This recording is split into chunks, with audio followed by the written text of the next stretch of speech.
Sure. Yes. All right, Okay, I'll call this meeting to order of the Portales Public Safety Committee. Call to order and roll call. that's what she put.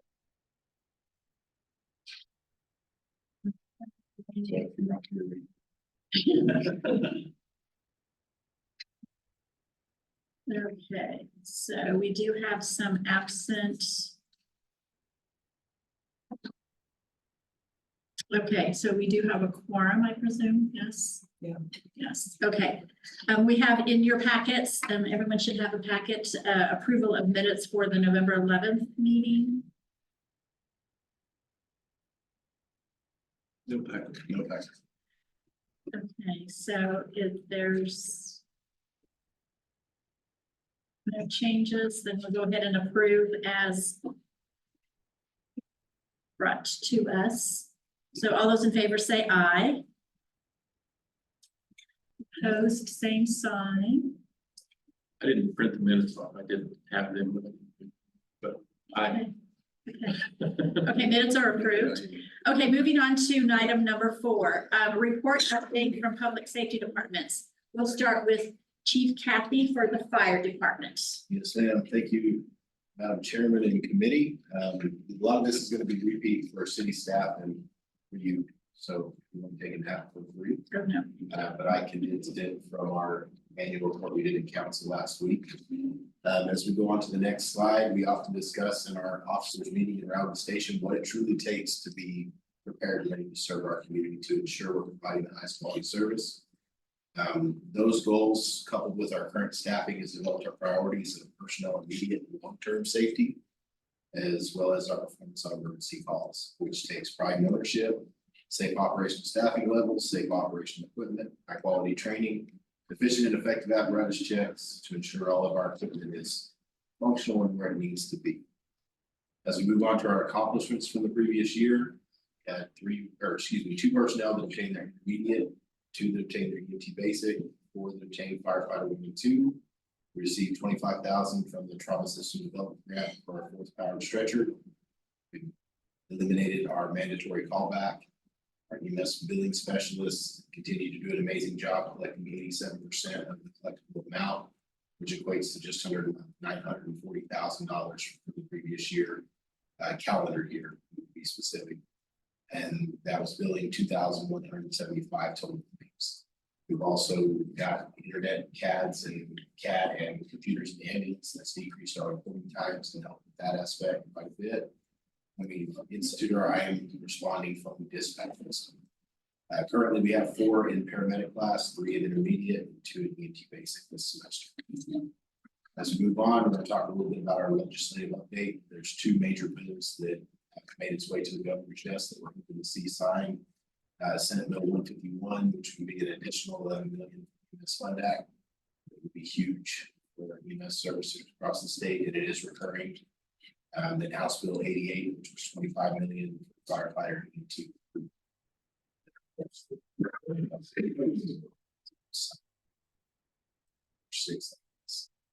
As we go on to look at our phone dispatch system, it's very similar to what a lot of people use. It's just a different company, but it does provide 2-tone detection. And the left screenshot shows that depending on your settings, it will give you a text message and alert the app that records that first initial dispatch information that they can go back and refer to. And then when a unit goes en route, it sends a CAD update, which tells us the call type, the address, and other info about the call. And then in the bottom left-hand corner, circled in red, is a map. Then when you hit that map, it shows you turn-by-turn directions how to get to that address. And then credit to Lieutenant Trevor Chacon, who put in all the hydrants and Knox boxes, not just in the city, but also the county co-op hydrants, so that we can have easier access to those. And eventually we'll put our free fire planning in there as well. So they can all pull that up on their. Yes. Anybody that doesn't, that. Yes. Yeah, it's a very cool option. Come a long way. At council, I offered for all the counselors that wanted to be signed up on it, so that they get a text message for every call. We had 5 Cool. and, And now they want you to take. Oh, my I'm not God. gonna go there. I'm not gonna go there. But I did want to offer to this committee, the same option if you would like to sign up for that too. So I'll leave this out. I don't think the 2 previous fire chiefs really care. I really. And I respect that. As we go on, our average age right now is 30, which. And our average experience level is 3.6 years. Right now, we have 11 personnel. Well, at the time of this report, we had 11 personnel with a year or less experience. We did have one resignation after this was prepared. Looking at turnover, in the last 2 years, we've lost some more personnel than our 11 last year and 16 the year before. And if you look back to when Chief Knuckles was here, it's great. Moving on to our annual hours worked. Our personnel averaged 3,743 total hours worked last year, which is just under double a 40-hour work week. 2,756 of that was their regular scheduled hours. They averaged 853 hours of overtime and 134 hours. That's just employees that.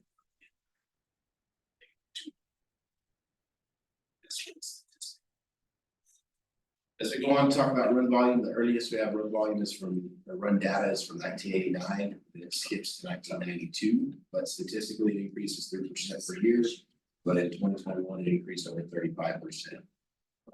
In comparing 2023 to 2022, there were 277 less total calls for service. As we go on, so here's what I'm saying. Look at the calls. So as I mentioned, in 1989, is the earliest we had call data, but in 1991, Dallas Fire Department was highlighted in the EMS communicator published by EMS Region 3 that highlighted the run volume from 1989. And in the picture, we have retired Chief John Bridges, retired Captain Arnie Hebner, retired Chief Johnny Johnson, previous training captain Steve O.T., previous firefighter Joe Lucero, retired firefighter Nikki Massey, previous fire chief Mike Miller, and retired Captain Gary Watkins. In 1989, they ran 1,201 total calls. Since that time, our run volume has increased 177%, with our staffing only increasing 60%. And looking at the total run volume for 2023, we had 3,329 total calls, 86% for EMS, 14% for fire. As far as EMS, we had 88 cardiac calls, with 30 being cardiac arrests, 377 traumatic injuries, 127 breathing problems, 119 psychiatric problems, 64 seizures, 20 structure fires, and 60 gas fires. Excuse me, but the concerning number to me as the fire chief is the 857 instances where our run volume got overran. Or overran our response capability, causing delays in response and care to our community. That 857 is just over a quarter from our run volume. So a quarter of the time, we didn't have the appropriate personnel to respond to the emergencies of our community. As we move on to talking about run times, right now the average, or in 2023 rather, the average EMS response time was 4.9 minutes, and the average fire response time was 6.3 minutes. As everybody's well aware, response time is a very important metric that kind of gauges a lot, because the faster we can get to a call, the faster we can help. Faster we can put water on a fire and start initial extinguishment, get knocked down, the faster a patient can be transported, and so on. Now keep in mind, this is an average on a first call. Response times on average 2 to 3 minutes. Then the subsequent second call, 3 to 4 minutes, still good. But it's that third, fourth, and fifth call that scare me. We don't have enough personnel to respond to. Because that's when the community is having to wait for off-duty personnel to come in on overtime, or for on-duty personnel to complete their previous assignment to be able to respond. Chief, did that include the county as well? Your response time, or just city? That's everything. Everything. And looking at calls outside the incorporated city limits, we had 564 total calls last year. That was 16.9% of our total run volume, 422 EMS and 142 fire. If you take that 564 divided by 12, gives you on average 47 calls per month outside the city. And that does include intercepts, not just calls that are in our district. This is the fun one that we did at council the other night. If Diane won't help these two gentlemen, I think they know all these answers. But true or false, PFD fills up swimming pools with fire trucks. Of course, we all know that's false, but we've all gotten those phone calls every spring wanting us to fill up those trucks, that we don't have enough trucks or personnel to provide that service, not to mention the water issues that our city's facing at this time. Get paid to sleep. Statistically, 20 to 30% of our EMS annual run volume happens from 9 p.m. to 5:59 a.m. Last year, it was 25.4%. That's just EMS, that's not including fire.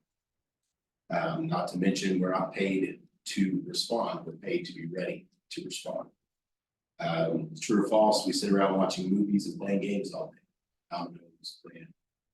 What did Watkins say the other day? Was it Domino's? Checkers. Checkers. On average, 9 to 10 calls a day. With that call, then every call requires a report. That's roughly 16 hours a day tied up in just operations.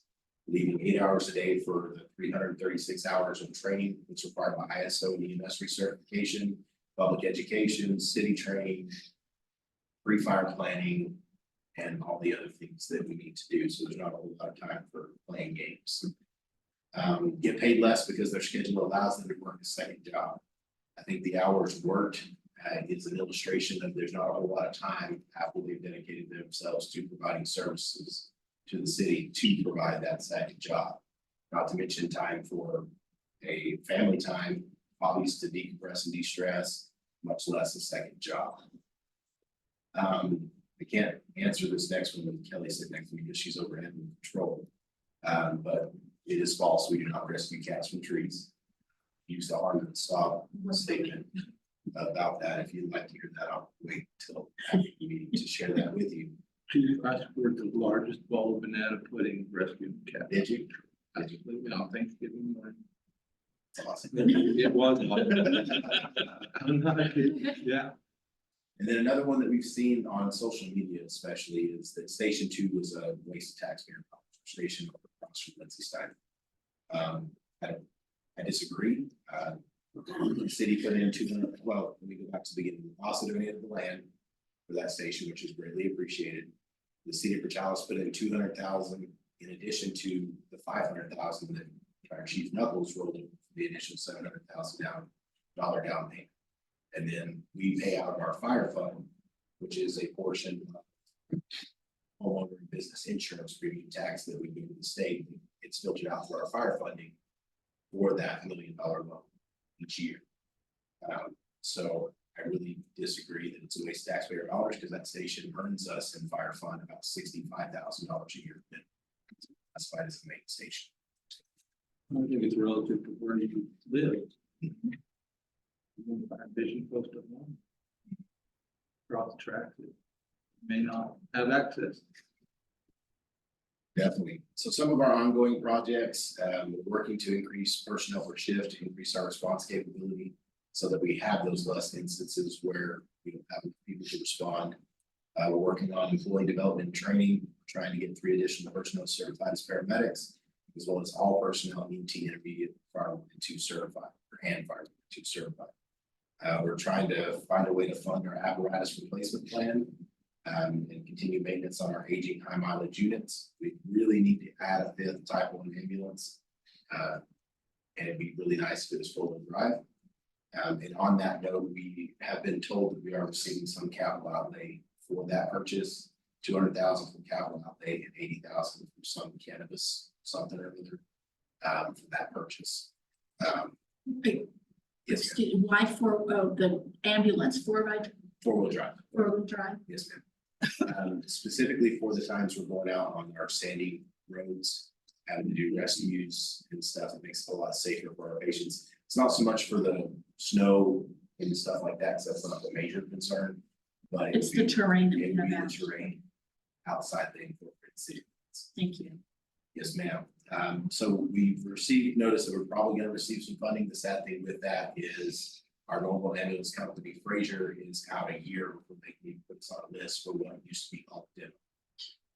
Since Martin quoted me a demo for $375,000, which is well above what we received funding for at this time. Then we need a new rescue engine that's fully equipped because it would be very beneficial to the community to have on each side of the tracks. That way, if it goes down for maintenance, it'll be. Another situations, can you go back, please, ma'am? We are losing our medical director. He's decided that he no longer wants to be a medical director, basically. He's gracefully given us 2 months of providing that service for us to find someone else. We're gonna be paying him from the city $1,000 a month to provide those services for the fire department, dispatch, and all volunteers. That's a required service that we have to maintain all of our services. With that, we're working on an agreement that's going before our legal right now to be taken before council the next meeting to determine the pay for that. Each volunteer department is agreed to pay $1,200 a month. And the city's gonna pick up the rest of it. Because medical direction is a very expensive business. That we've been blessed to have gotten that service for free for my entire career. That's my understanding, and these gentlemen can correct me if I'm wrong. We tried to pay Dr. Alexander P. And then Dr. Sievers joined right after that. And who is it now? It's Dr. Sievers right now, but he's wanting to step away as busy as he is with the schools and the college. And most medical directors charge in the neighborhood of $1,000 a month. But through Donnie Robertson reaching some other contacts, we found Dr. Clovis, and several others that's agreed to do it for everybody in our county, the volunteers dispatching us for $2,000 a month. So. Total for the county and For everybody. dispatch, everyone. Yes. Right? So really, it's a good deal once you get past the sticker shock of not being used to paying for service. So we're trying to get all those agreements through legal, because honestly, it's a nightmare, because not only do you have our fiscal agent and our attorney that it has to go through, then it's got to go through the county for our 2 months, and it's got to go through Dora, Ozzy, Elida, Floyd, for everybody to join on board to make this work. So we're working diligently to get that done. Any questions about the medical director? So do you think Carver's gonna be your? Yeah, I visited with him yesterday. He's on board. He's about $1,000 to $2,000 a month cheaper than anybody else with that. And he's certified as a medical director, and he has experience with Department Starter. So So that's good. So then we do have one lined up. we have one on the hook, so to speak. It's just a matter of getting the legal side and the agreements done. And we've got our wildland refresher Saturday morning, which is our annual wildland training. We do have several that are going through their S-130 per day and skills day afterwards. Then we move on to goals. Some of our midterm goals is to decrease burnout, improve retention and recruitment, and find a way to fund our health and wellness program. These are continual goals. I wouldn't say they're midterm. I just think at fastest we can complete those would be the midterm. I have done some rough numbers, and it's about $4 million of training that have walked out the door in my time is cheap. That really hurts me to have to say out. Some of our long-term goals, it would be really beneficial to the services we provide if we had a third staff station in the southwest portion of our city, which is the busiest zone in our city. And then a training facility that would accommodate fire 1 and 2 burns. That would not be beneficial for us. It would be beneficial for all the volunteers, because with our mutual aid agreements, that would help improve their ISO score as well. And then eventually an administrative office. All 3 of those would improve our ISO score, decreasing homeowner insurance and increasing our.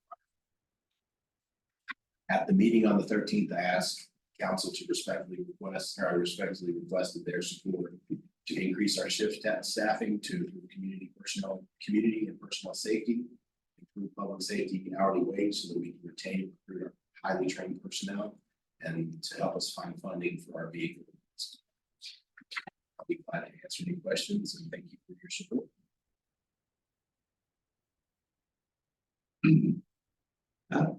On the funding this year that we hope the governor signs, 11 million in EMS funding, that's all in fund that, correct? Yeah, well, it all goes to the EMS Bureau funded through the same formula that it's always been. Okay, So. but it's tagged for fund that. Yes. Okay, so any idea of what Portalis would receive out of that?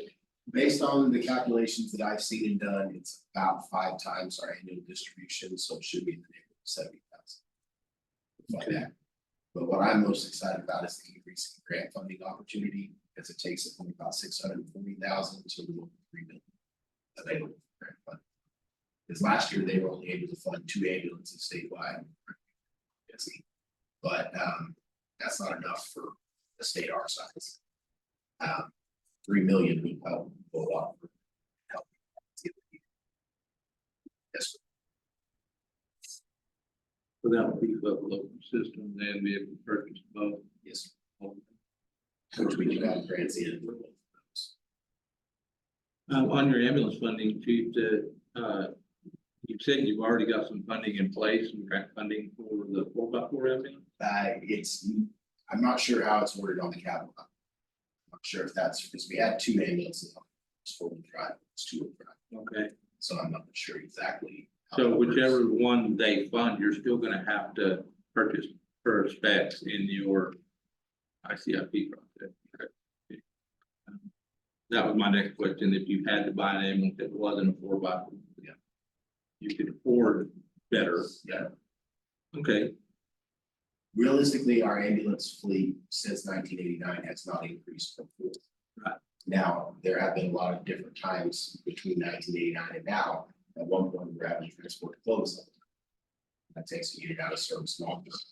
But we reached a need with our run line. We believe it's beneficial to increase to 5 type of ambulances. And our goal is to get to 5 in-service ambulances with a reserve. And that way, if it goes down, so we can move all the equipment over and still maintain that. And then as we get funding and start having the ability to filter out, we can reach out to other volunteers in our community and see if they need it. And then reach 3 and statewide to help their funding and their. one more question, and I'll leave you alone. On the fire training facility on your long-term goal list. Yes, sir. Have you considered possibility of a regional training facility that would cover a huge strip of eastern New Mexico? It's honestly, that's a pipe dream in a lot of aspects because Clovis already has a burn facility and they've already received funding. Okay, but it's not a true regional burn facility. No, sir. My question is, if you look at every town in eastern New Mexico from Fort Sumner this direction, you're gonna have a lot of fire fund there. I know they've got a lot of it tied up. But, you know, to me, you could maybe think about a regional facility that's funded by multiple departments, and regardless of what Clovis does or not, it would serve this side of the state. No, it's a great idea. Thank you. Any other questions? What are our ideas for retention?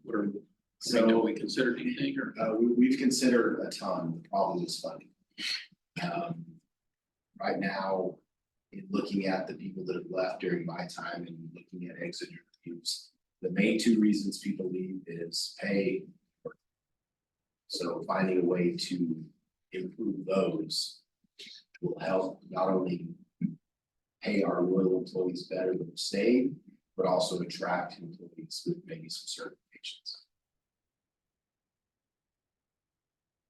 The recruitment part of the House Bill 88 that got rolled into House Bill 2. We're not sure how it's gonna play out through the DFA. They're talking like it's gonna be a statewide safer grant where we can add personnel. And there's also talks of retention bonuses or recruitment bonuses or both. I'm not sure how it's gonna be done. We think our brothers and sisters included that started that. I just took it. Well, I'm too for taking. That new funding, if we signed it, that's a great shot in the arm. I mean, nothing we ever saw from EMS.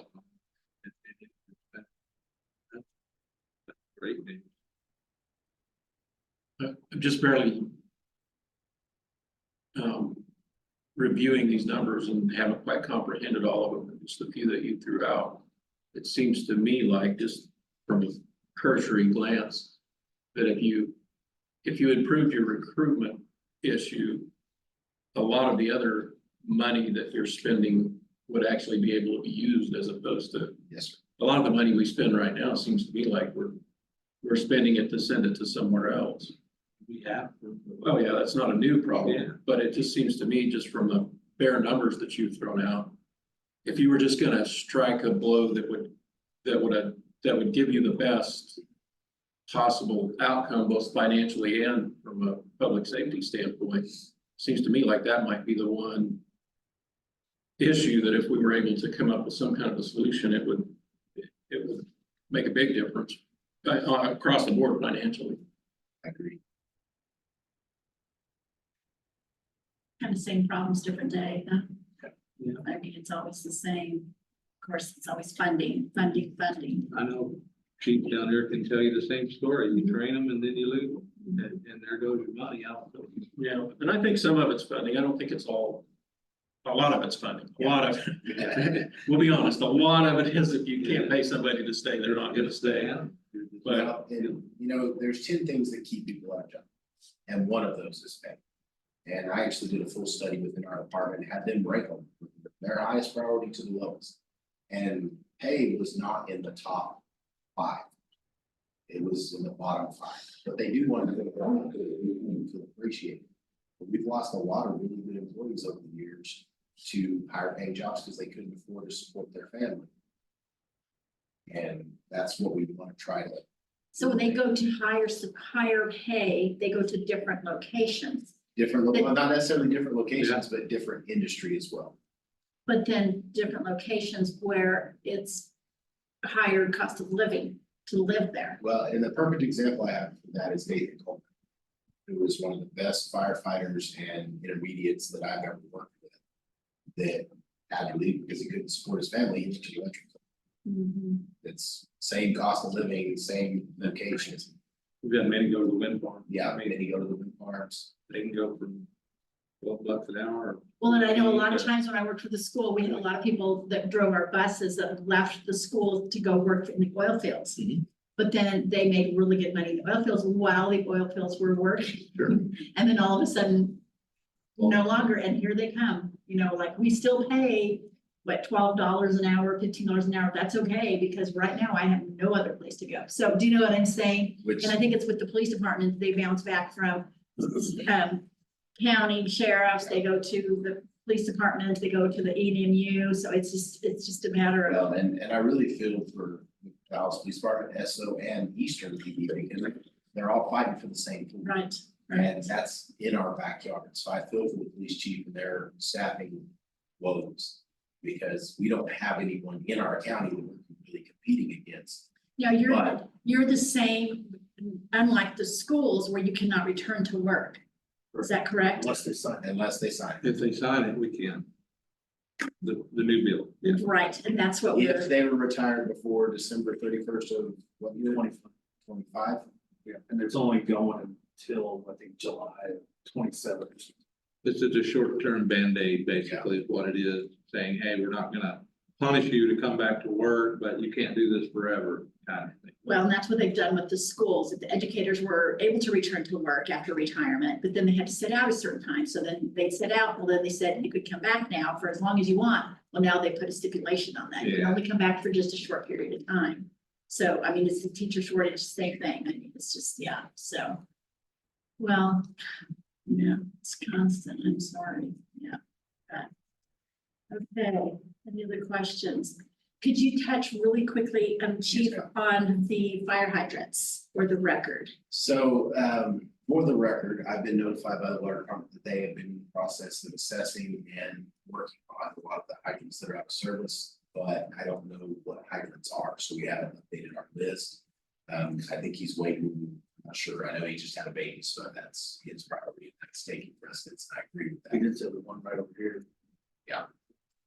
And I think we talked about this at another one of our meetings, is that as they go through, because the people really, unfortunately, that's just the humans. We always seem to find the negative.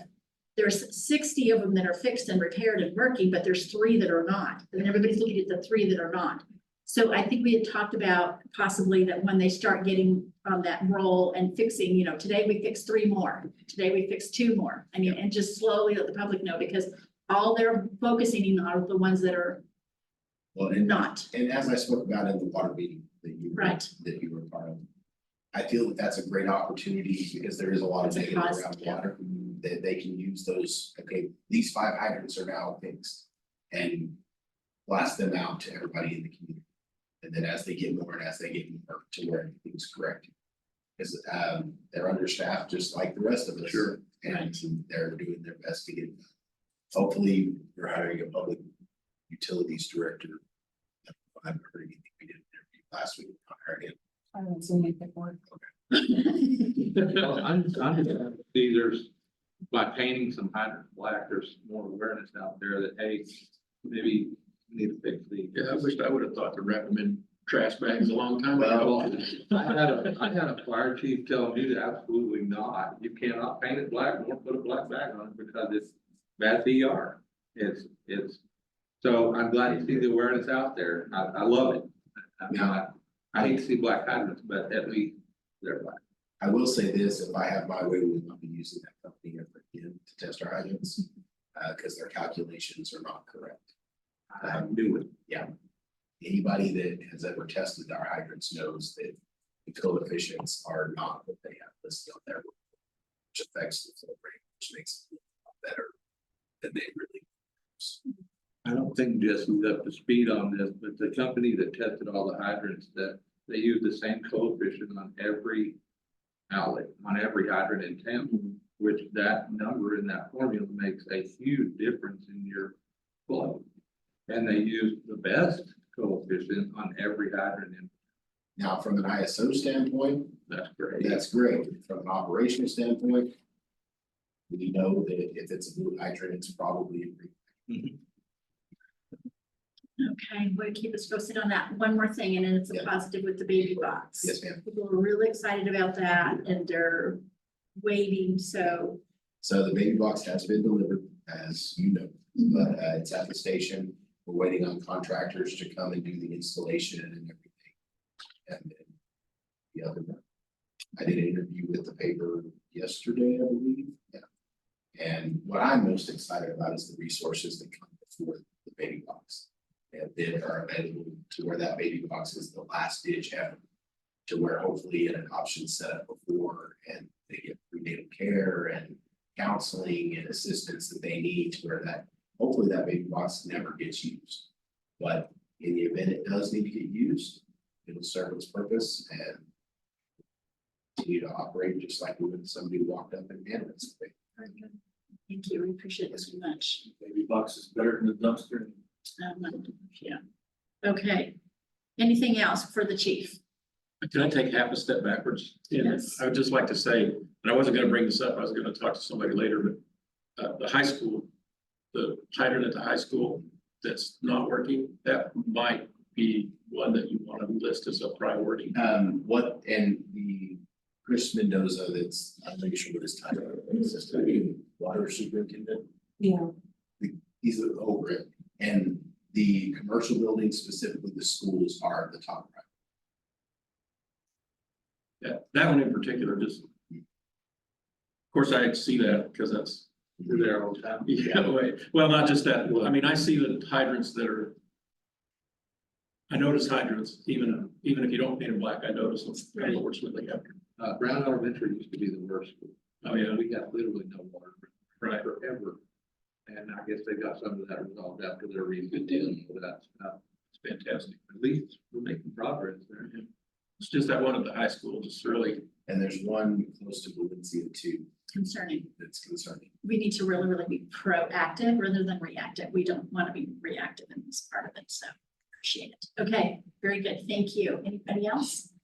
Okay, moving on to item number B, EMS Department, Antoinette. How are you guys doing today? Hello, good, thanks. Thank you for letting me speak. Won't take up too much of your time. So this quarter, I was working closely with finance for their end of year payroll and audit. So a bunch of my emergency management was more of a response oriented as opposed to a preparation oriented. But we were able to get some stuff in, public outreach events and some winter weather responses. For the public outreach events, it doesn't seem quite as much as it's an emergency management, but this is actually a pretty core part of the emergency management is reaching out to the public, giving them education on what they can do. Just showing my face a lot of places, just getting known. And doing the reality check day was amazing. It's one of those, I'm not sure if you guys heard about this, it's supported by the United Way, and they're actually going through all the high schools and I think even middle schools. And it's essentially you go in there, I think we're working with just the seniors and juniors, and they get money. They're all assigned families, and each family is different. You can have a single mother or a full family, or just one poor kid there every single time had to play the role of an 85-year-old person living by themselves, and they just sat there clueless. They had no idea, but it gave them an outlook on how these people responding. So they had to deal with a job, with kids, and slowly throughout the 2 hours, we just threw more and more things to them. Like, look, your car just broke down. Now you're being evicted, and your kid just got arrested because you let an 11-year-old wander around.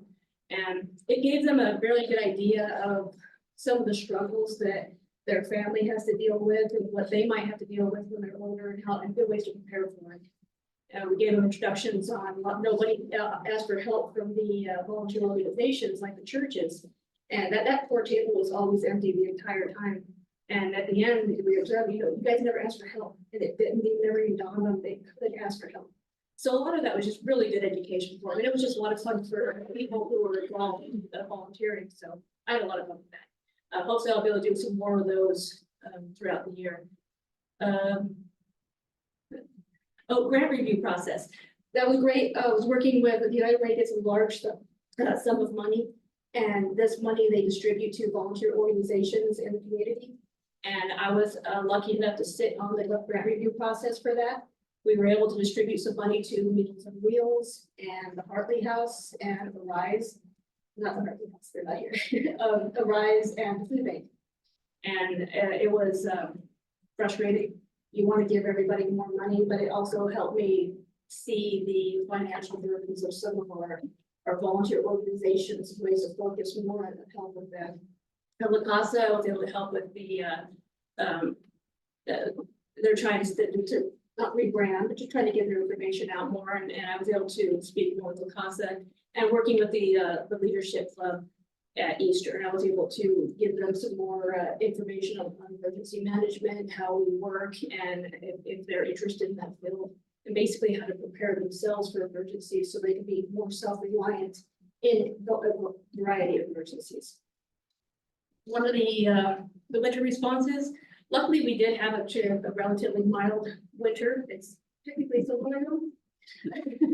But so far we've had a relatively minor winter. We've had a couple of decent cold snaps and some snow that cleared out within 24 hours. One of our cold snaps, the Legacy Church did step up and they decided to do a warming shelter. A warming station. And we're going to support Johnny and I, the emergency manager, to support them by supplying with Red Cross cots and some blankets. And we're going to work with them to keep this going and hopefully have it convert to a cooling shelter during the summer hours. And because we are going to need that, sometimes you can get up to 114 degrees and we're going to need a cooling shelter there. Hopefully it'll take a little bit of burden off of the police department having to worry about the older people getting them hotels, but that's still also available. So a lot of my focus was on the insurance claims this year. So of course we had the tort, city, and workman's comp on our tort claims. So last year we had a total of 15 private claims against the city. Next slide, please. 15 private claims against the city for the entire 2023. And 4 of those claims were denied, and 2 of them are still in litigation. And of course, we had some potential claims that were filed. I don't have the exact numbers of what was paid out on those, but this year so far, we've had 3 private property claims. Only one of them has been considered approved, and we handled that locally. Our current insurance company is now allowing us to handle them locally if they meet the response. It used to be previously, it didn't matter whether or not it was below our deductible. If we gave them the stuff and it was only $50, they would charge us the full deductible. But now lately, they've been actually giving us the opportunity to handle it locally. That one claim that was awarded was $950, gave us the opportunity to handle it locally, it was under 1,000. One of the other claims was denied.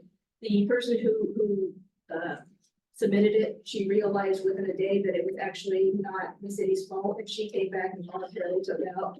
I had already sent the claims, it was canceled by everybody. And then the other one was the individual, I'm sorry, it was just straight up denied. It was definitely not a valid claim. And it was just not handled. Potential claims, we had 3 potential claims. We had no claimant follow-up, or it was a claim that we had one individual who, it was a very, very minor property damage. It was only $1 is what he was complaining about. But this is the 3rd time that it happened, and it was an easy fix. And he was more frustrated with the city with the easy fix, and that's not doing. So we worked with him. Essentially, we just moved the dumpster further down the street or down the alleyway. He was happy, he dropped the claim, and now he's gonna have to, everybody's happy with that, so that claim wasn't filed. On the city claims, the damage against the city or damage to city property, we had 7 full claims for our last year and 9 potential claims. Potential claims are more on the ones that we know for sure is gonna be under the deductible, so there's no reason to file those. This year so far, we've had 3 actual claims. Technically, actually, no, it's 2. It was 3 when I filled out the slide. One of these has been determined that it's actually going to be under our deductible, so I'm not going to file it. So we'll just put it under a potential claim. The 3 claims we had was a PATS van. It was parked. It actually originated at the very end of last year during the holiday break. The PATS van was parked with no damage. When they came back, there was minor damage on it. It was about $1,400. It actually was just completed earlier this week. We received a check, and that was finalized. And the other one is going to be the break-in at the Public Works farm. That break-in involved 3 stolen vehicles. 2 of them were recovered, and multiple equipment.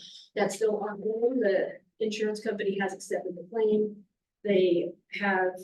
They're going to give us a check for one of the stolen vehicles that hasn't been recovered. That was already been approved. The towing claims, the towing fees for the other 2 recovered ones. And we're still working on the multiple equipment. It's just so much. We're trying to get some proofs of how much it is. And like I said, some of the other potential claims, it's just going to be so far below the deductible. We're not going to do those. Workers' comp. All of last year, we had 15 workers' comp claims. None of them seem that they're going to have any long-term effects. You can't say anything for certain. You never know what any lasting effects, even for a minor claim. But every single one of those so far has seemed to be minor with full recovery. 7 of those, we had additional notices of injury. Some twist their ankle, walking on snow, twist their knee. They don't feel the need to report it, but we will still file them just in case a year down the line they realize there was more damaging than they thought complications. This year so far, you see there's nine injuries so far. 8 of those injuries was an exposure. And just to be on the safe side, they did test the employees since they were all involved with one group was exposure. Every single one came back clean. It was a very quick and easy claim, and hopefully there wouldn't be any long-term on that one. And then we had one other injury that it started off as just a notice of injury. They twisted their knee, and it was going to be an issue. Within a couple of days, they're like they didn't want to have a medical follow-up, so we did bring that up from a notice of injury to an actual workers' comp. And then we have 4 additional ones, like I said, minor twisting of thumbs, twisting of knees, minor cuts on hands. And even if it's just a minor cut on the hand, we want to make certain we won't go down. We never know when there's going to be a complication for that. And the next quarter goals, we did have the all hazard mitigation plan grant approved. The RFP is put in for the RFP has been rolled out. Right now, we're still in the process of being worked on locally. And once that gets finished, we'll send it to the state for approval, and then we can actually start getting bids on contractors to help us work on that. That's going to be the main focus for this next quarter. I'll also be focusing more on the emergency management. We have a conference heading up for that's coming before, and then the other quarter. I need to be at the very beginning of the next. And some regional meetings, much of the local region emergency managers were getting together more, try to build a stronger local workforce, so we can work together with our counties as opposed to having to reach out to the state for everything. And that's what I have for you guys. Is there any questions? Good information, thank you. Any questions? No? Thank you. Okay, does anybody else have anything, moving on to number 5, other business? Yes. Hello. I think everybody knows me, I'm the Director of Community Services.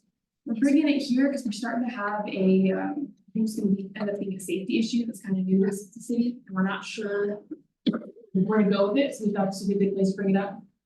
We're having a big increase of burnt structures come up, and there's a lot of concerns from neighbors. Because high school kids are going in the empty structures, people who are transient are going into these structures. People want them, they're afraid they're gonna recatch, bring their property down. People are nervous now that so many have gone up, that other abandoned properties are gonna go up, but it's surpassed what P and Z is probably gonna be able to keep up with. Had, we said 20 structure fires this year. Last year, we've had more this year, and it takes us a year or more to actually get demolishment down. We already have about the next 10 years planned out, not including all of these new structure fires. So I didn't know if we need to be looking at ordinances to work on these, if we need to find some other way to be proactive.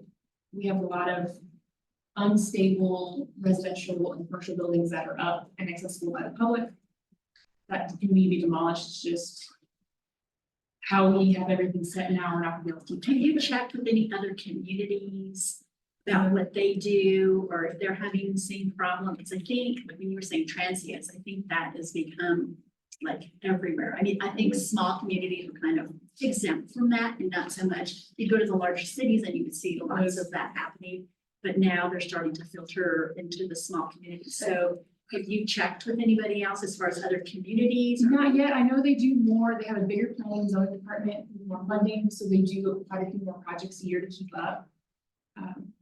But of course, that gives property owners less time to do it themselves, so the more costly, we don't really make the money back we spend when we put liens on properties. So a lot of these are abandoned structures. They're structures that have been obviously abandoned for quite some time. People feel comfortable to move into them. They let fires to stay warm, something else happens and they come down, they're being hurt in these fires. These individuals who accidentally or purposely, however haven't started them. But now neighbors are concerned that, well, we live next to an empty house. All those empty houses burn down. What happens on a windy day if this house goes up and my house burns down too? I think we're doing a really good job on taking abandoned houses and starting to communicate with the owners and trying to get stuff going, you know, Yeah. and getting them taken care of. And And we were happy for a while that we were gonna, it's 10 years we get caught up with the rate we're going. We're just not gonna be able to keep up. So I didn't know if that was a new ordinance we looked at, different type of fines, if there was something proactive. just probably something we need to look at, yeah, proactive. Yeah, so I figured this would be a good committee to bring up my concerns. Well, that's a There's great trends. concern, Yeah. and it's not a new problem. We've been seeing this happen for many, many years. And any property that's not secured, that takes some trouble to get into, typically we respond to them. Eventually, Right. you know, and about 10 years ago, Sammy and I sat down and we started looking at properties and we got some of those secured and boarded up and some of them tore down. But it's really the property owner's responsibility to secure those properties, to make sure that they're safe and no one gets in there and burns them down or gets injured or killed. So I think that has to fall back on the property owner. It's not really the city's problem, it's their problem. And if you have to go in and board it up or use the city's resources to secure it, then they're gonna get a bill, you know, of some kind. That which might encourage them to do their own or at least try. So that might be an ordinance we need to redo. That's something that we need to look at, I think, Yeah. is updating that and making it become, more strict. Yeah, so if you guys have any ideas you'd Yeah. like to see, And we looked at this, Diane, several years ago, as far as abandoned properties and at least getting them secured to a point where they're hard to get into. Right. Tearing And them it- down, the And it's expensive. hard when the property owner doesn't live in the town. And they're out and about and you send them something and they look at it like, okay, I need to do this, you know, but I still have 90 days or I still Yeah. have whatever, and then they put it down and forget about it. In our current ordinance, we have to go through the court system, Right. get approval to go on the property. So I don't know if anybody would be interested in us working on a ordinance that includes fine and more enforcement that does give the property owners Yes. to have a little more I think restriction. definitely that's what we need to do is start looking at that and pushing that. And coming up with something more stringent on that part. Agreed. So, that'll be good. So thank you for bringing that to us. Yeah. because We're that's- trying to start, you guys have an idea, you have an ordinance from somewhere else, how they do it, send that to me, and we'll pass it. Okay, good, thank you. Okay, anybody else? Chief, really fast, our new cameras. Yes. I've seen the signs, so, The sign, they finished putting the cameras up yesterday. Right now, the company is working with municipal court to get everything on that end lined out. And then should be live. okay, so education, or like letting the people know I mean, I think everybody's pretty much seen the signs, but they're like, a lot of them are still saying, okay, what is this about? So how will we, what is the plan for that? The company has a lot of wording done up. Advertisements, things like that for us to push out, so I'm waiting for them to share that with us. Just since it's been put out so many other times, it should be better than what I could come up with. But we'll start pushing that out, and then once it does go live, there's a 1 month window of nothing but warnings, sending out those notices. Saying, hey, you were caught. And we want you to slow down, please. This is just a warning. We're not getting- Well, this is kind of bad, but when that time comes and people start getting these notices, then everybody will. So, Well, once the signs went up, I started getting asked. When did the cameras go up? I wasn't paying attention and I went through and I get the ticket. So, yeah, so it's already kind of, the signs have helped a lot. And in fact, on Abilene, it's also gonna finally give it flashing lights. So those lights are on the poles, so. okay, good. So we That's all good. need to be, we need to be Like aware. Mach 5 through school zones. Well, Abilene's just, Yeah, you know, as well as any of us. It's a racetrack. yeah, Once you hit university, you can clock a 1/4 mile on your hot rig, the time you get there. Right. Well, I'm sure other people who live on Abilene feel the same way about the traffic. I mean, we had the lady who expressed her concerns about the removal of the one speed bump on Globe. But I mean, when you're hearing the loud crash, that means you're not getting compliance. That's from hitting it too fast, if it's shaking the vehicle as it's going over. But hopefully it's gonna help us. Our officers have actually stepped up. Janelle can attest to they're running more traffic than they had in a long time. So that's really good. So I'm curious to see what our numbers are gonna be over the next month. These guys can get an opportunity to beef up that traffic enforcement. And the great part about this is we're gonna be able to have the 24-hour enforcement in these areas, because it's not just during the school zone hours, it's the other hours too. But the way it works is we'll pay the officers overtime to review and issue those citations. And then once the fines are collected, we get to recoup that cost for the officer to do it before anything else goes down. Isn't that the double time traffic overtime too, that they're allowed? It can be if, as long as the city manager blesses it. Well, it makes sense that it would be. Right, I mean, it's not gonna come out of the city's pocket. So, and that's the great part about the whole program is it's costing us nothing. right, That is great. yeah. I think, I mean, we'll be watching for it. We appreciate it. And staffing, Staffing, we brought on a PSA. Since we're low on police officers. We got noticed that one who's military dependent, his wife got orders, so they're gonna be gone in May to North Dakota. So that's not gonna help us any. We're doing everything we can. IT has done us up some fantastic advertisements. So how many are you down? Uh. Technically, I am short 6, but the PSA takes 1 slot. And then I've got former Chief Gallegos and former Detective Charlie Smart back through the temp agency doing investigations. And we've been keeping Pat busy for the last 2 years on investigations. They're doing the white collar stuff, and then Charlie's doing a lot of our community programs, as well as helping out with training these young officers, taking office calls, things like that.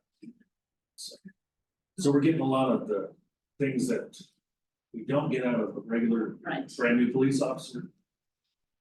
Yeah, we'd rather have not retired guys working, but Right. we'll take them. Yeah. We're not gonna Bodies. push them away. Good luck, thank you. And staffing on the fire department? We're fully staffed for 2 weeks, investigation, so.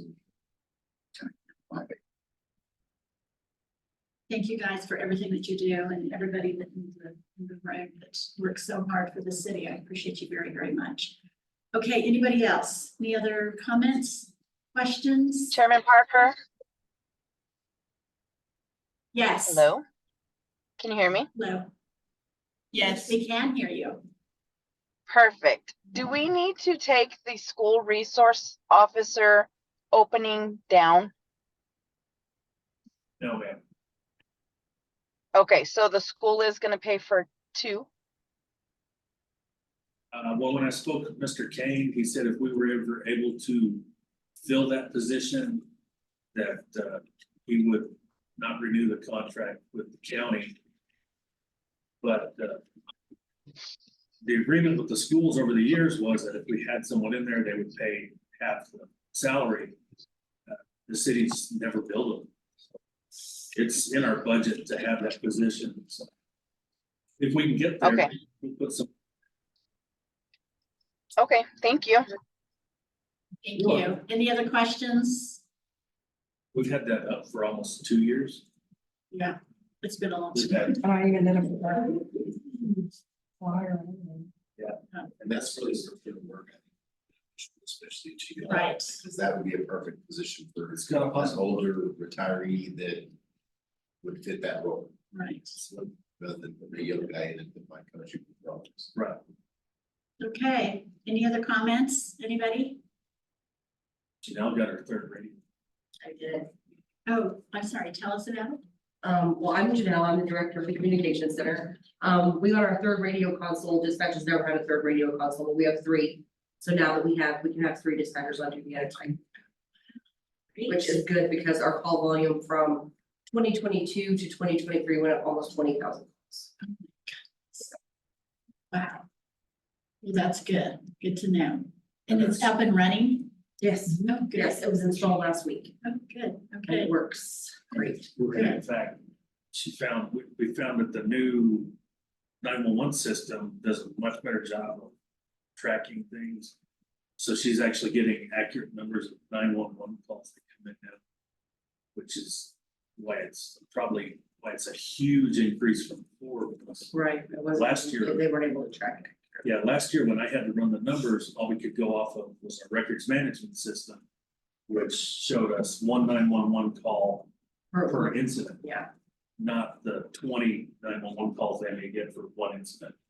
Well, the only thing it won't track, which is a little bit frustrating, like when the building behind Office of Chicago blew up. I don't know if it blew up, it was on fire. We got so many 911 calls that our rollover goes to Clovis, Clovis's rollover goes to Cannon. But we got so many 911 calls that our calls rolled over to Clovis and then 911 calls rolled over to Cannon. Cannon was calling us, wanting to know what was going on. So we can't track how many calls got rolled over to them, unfortunately. But we know the rollover works. It was. I forgot. For both departments. Well, good, that's good to hear. Thank you for sharing that.